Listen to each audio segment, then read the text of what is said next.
एक घना जंगल था। उस जंगल में एक बड़ा पेड़ था जो नदी के किनारे खड़ा था। उस पेड़ पर एक चतुर और खुशमिजाज बंदर रहता था। पेड़ पर बहुत सारे मीठे फल लगते थे जिनका वह रोज आनंद लेता था। एक दिन एक मगरमच्छ नदी में तैरता हुआ वहां आया।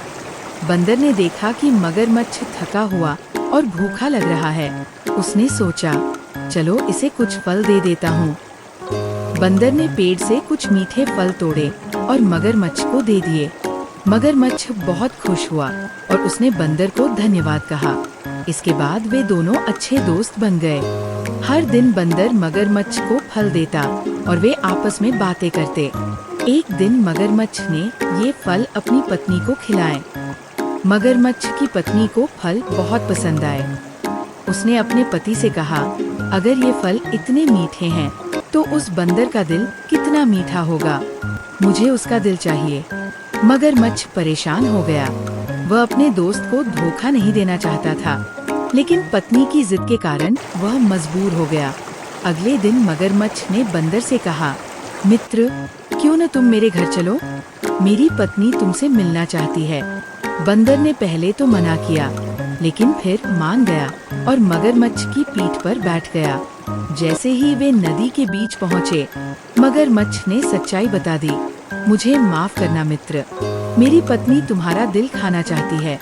बंदर चौंक गया, लेकिन वो बहुत चतुर था। उसने तुरंत कहा, ओह, तुमने पहले क्यों नहीं बताया? मेरा दिल तो मैं पेड़ पर ही छोड़ आया हूँ।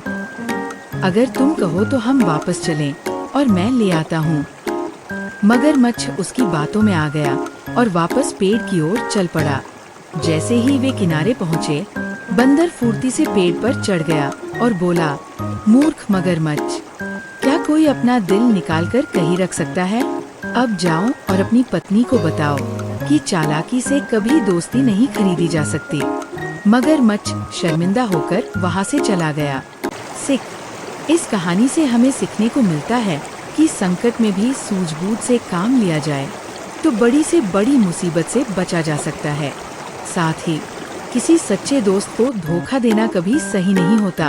अंत में, अगर आपको हमारी ये कहानी पसंद आई हो तो चैनल को सब्सक्राइब करना न भूलें और हाँ, इस मजेदार कहानी को अपने दोस्तों के साथ शेयर जरूर करना।